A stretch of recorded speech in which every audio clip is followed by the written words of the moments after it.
Texas. Welcome to the show, Naima. Thank you. So, Cuba, you said you did a fellowship program in Cuba. How was that? Can you tell us a little about that? Because I think people, when they hear Cuba, it's kind of like a little bit of a mystery, a faraway land, a place that, you know, hardly makes any news, but it's at the forefront on many issues, on many things. Can you tell us a little bit about your visit and how that was?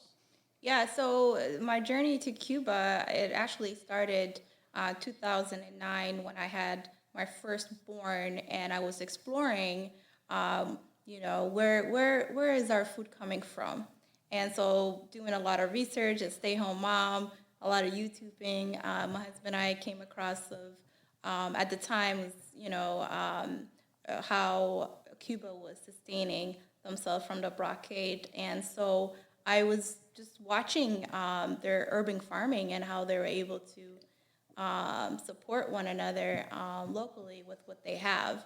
So I said, well, how do I implement that inside my tiny apartment and make sure that I have control of what I'm feeding my child and my family? So my interest just grew, and I started pretty small scale microgreens, which eventually I was, realized that, I can't continue to do that inside the apartment and transition to a community garden.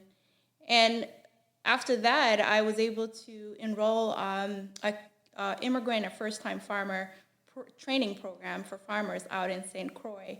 At the time, it was called Minnesota Food Association, which I believe was my second year when I had the opportunity to travel with other delegates to Cuba. And my main goal was to really learn about the urban farming. And I was able to take a lot of skills and apply it to my third year as a farmer here. So that was part of an inspiration, a deeper inspiration that comes from somewhere else. Can you tell us a little bit that why are you in love with the idea of farming? Before I get to the idea of organic and natural, where did this seed of you saying, farming? Yeah, I mean, I think it just, like I said, 2009 is when I had the wake-up call, like the aha moment, just looking at what I was feeding my child. And I was like, oh my goodness, this is not a good way to provide a nutrition food for a baby. As a mother, I was just very, just intrigued by the process of baby food. And so, growing up in Somalia, as a child, I remember just at my family's garden, just eating fresh food. And particularly, I was in love with fruits, and I just loved, what we had available, and it was fresh and clean and organic, and it was just there, we had access to it. And the idea of going to our local market every day and just getting fresh food, or going to our neighbor and exchanging fruit for eggs and stuff like that. So I wanted that experience for my child. So I learned quickly that a lot of our food locally here were being imported from elsewhere, and I did not like that. Did part of your inspiration coming from where you originally came from, Africa, growing up? Did you see fresh, and you were like, okay, Yeah. and then you came here and connected the two? It's like something is missing. Of course, you did mention that part, and Cuba, and that part of you wanting being healthy yourself and your children. But is there something that triggered you at a young age, or is it something that one day you decided, I'm just going to do this? Did you see a difference in food production in Somalia, if you remember? Yeah. You came here very young. I remember pretty well. Did you see the food production and what you ate there different than when you came here? And can you explain that a little bit? Yeah, I mean, when I left, I think I was like 6. Coming here in America, refrigerator and storing things, packaged food. It was just, I knew that was not, what is this? This is weird. It's very, very strange, because that's not what I grew up and recall back home.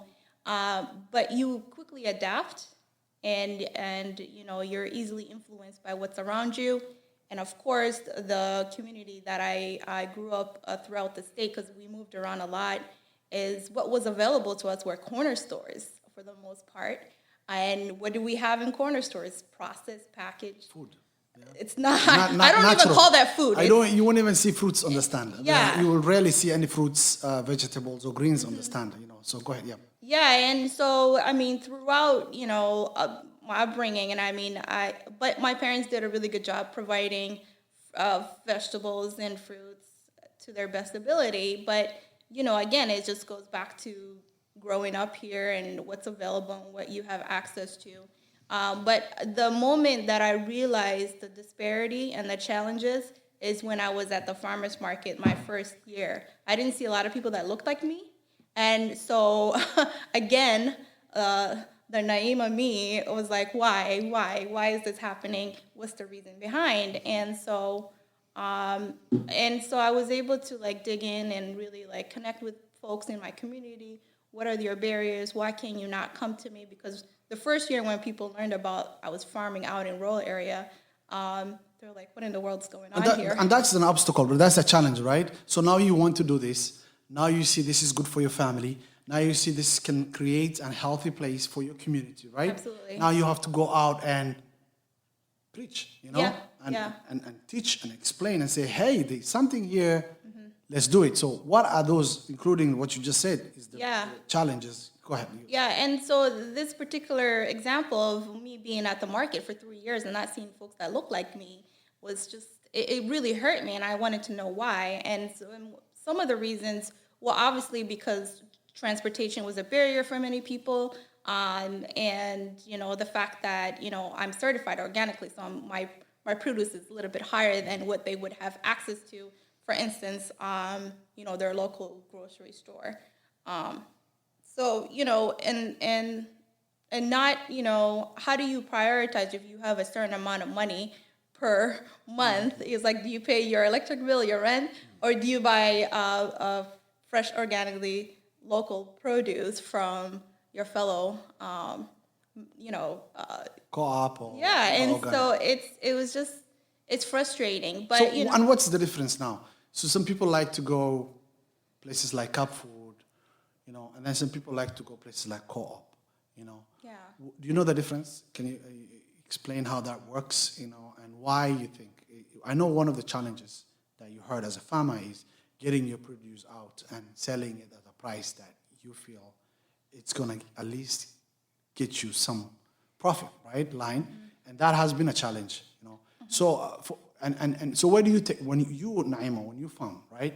Where do you take your products? Well, there's so many layers to your question. So, like, you got the systemic racism, right? That like build the system where some folks have access to fresh produce because they can afford it, and it's feasible for them to get to that market on the weekends, right?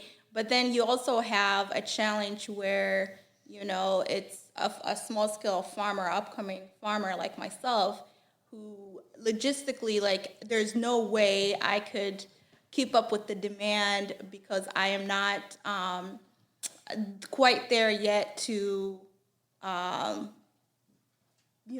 deliver those requests, right? And so, even if I'm able to do that, which I think I can starting next year, and I believe I can, it's just that, you gotta have the capital. And so oftentimes that's where you see the disparity in like black farmers and white farmers is the capital and the market, so.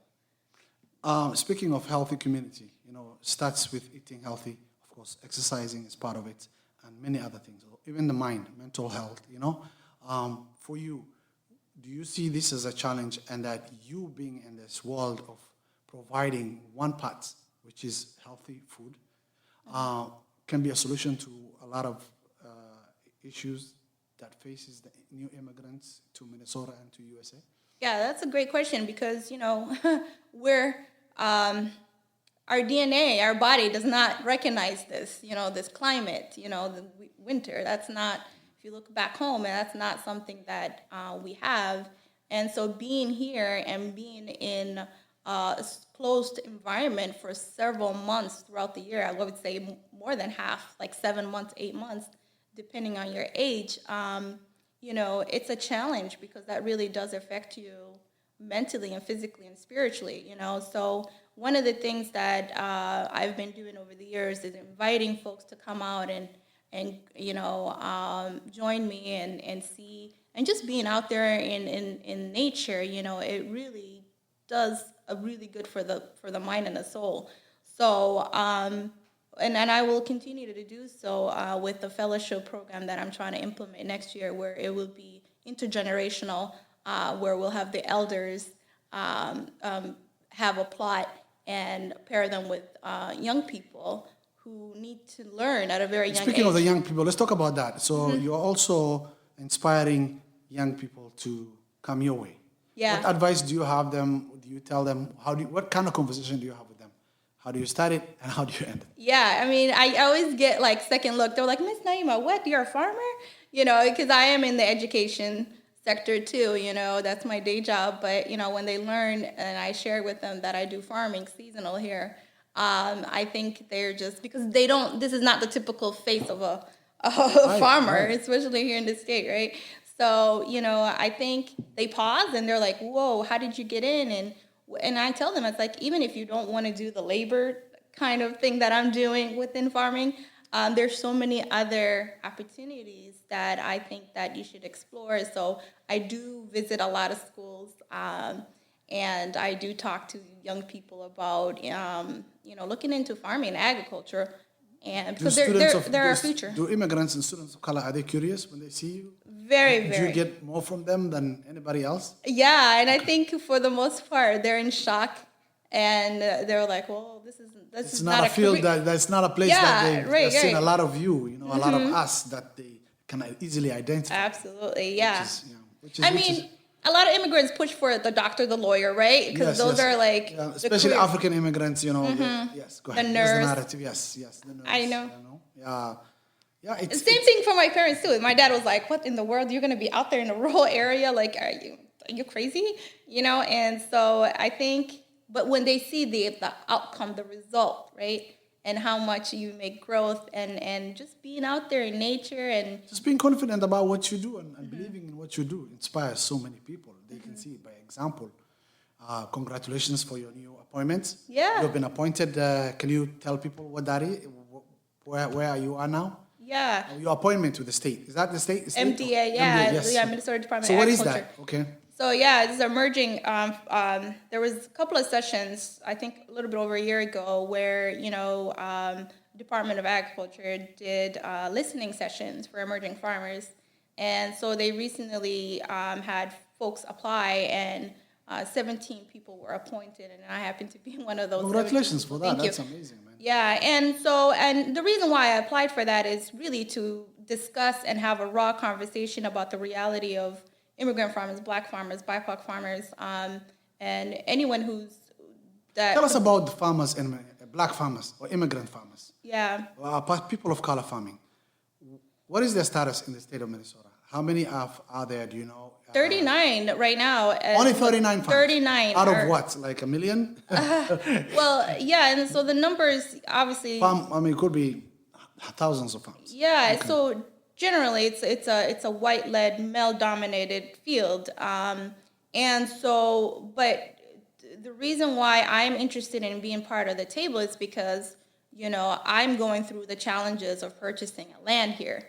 I don't come with the capital. I don't come with the resources. I don't know how to navigate. I'm just navigating to my capacity. And you're not inheriting your great-grandfather's farm as well. So. No Bill, no Uncle Bill here. Right.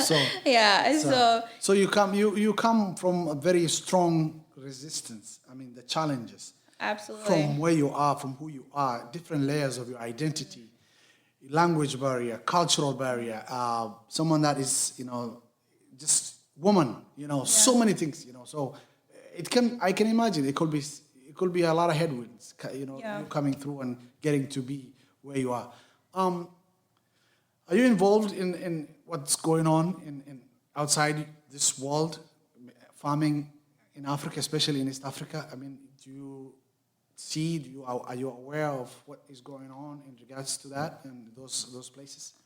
Yeah, I mean, I try to keep up with the outside too, because I am passionate about a sustainable agricultural system, especially, we're talking about climate and what's going on, not just here in the States, but around the world. It affects us. We share one planet. So I try to keep up with what's going on, and particularly in Somalia.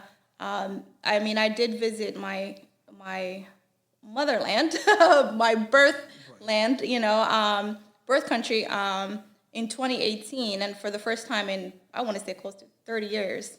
And so that was eye-opening experience, and traveling with my kids, and trying to understand what's going on, and so you see the beauty, right? And then you also see the destruction, plastic everywhere. And that leads me to this question. Do you think there's going to be, you visiting after 30 years, seeing what you saw, right? And where the world is heading when it comes to the environment, the destruction of this planet, and the depletion of the resources, the scarcity of water and food. Do you think that is going to be a problem moving forward for the future generation? It is a problem. We already see that. And explain that more. How will that translate into more problems for all of us? It doesn't matter if you're in North America or Europe or South America. We're all connected, like you said. Absolutely. And if there's no water and there's no food, what happens? Yeah. So all the destructions you described that exist and that we're in, and it seems like sometimes we don't know if it's going to get better or not, but I'm hopeful, because there are farmers like myself that are doing this regenerative work, restoring the soil, and really being mindful of how we practice our farming each year, and improving our ways. So I'm really, really excited about revisiting my home country, and having those discussions with great folks that I connected with last time. The whole drought situation, it's unfortunate. There are solutions to all these problems, but my push is obviously here to have more farmers, right? And then also have more farmers back home, because again, it's similar to folks, especially parents, like they want to push their kids to look into fields that are away from being connected to the land. And so I say no, and let's invest in agriculture and get more young people looking into learning more about farming and ways to take care of our land. 100%. So you said many of your ideas, people are learning, and you got the youth aspect. What about the local community? Do you have this conversation? Do you get invited at places that you are open to questions and people talking to you about what you do and how you do it? Yeah, and I think, a lot of people are curious. I mean, especially in the beginning, they're like, wait, what's going on here? But a lot of people are actually taking action. I mean, I get emails or Facebook messages where, a young Somali woman will say, well, Abayo, you inspired me to start growing inside my apartment or my garden or my backyard. And I'm like, good for you, that's a great start. And, and also, having discussion with white farmers too, and say, how do we, because they recognize the importance of having more farmers. Many of them want to support and engage, but just don't know how to connect, because there is a big disconnect here.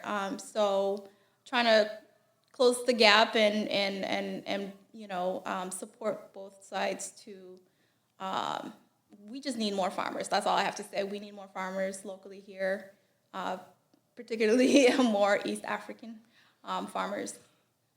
That has been Naima Dhore visiting us today in our studio here at Minnesota Wired. This is Real Minnesota Experience for new immigrants, new Americans, and their contribution to the great state of Minnesota and what they're doing to make it possible for everyone else. I want to thank each one of you for joining us today, and hopefully we can continue having this conversation with Naima Dhore. Moving forward, we will be watching her, seeing where she is and what she's doing, and hopefully, we can go out to our farm next summer and see in real life what she's doing, and we can share those with you guys. Thank you, Naima, for joining us today. I really appreciate your time.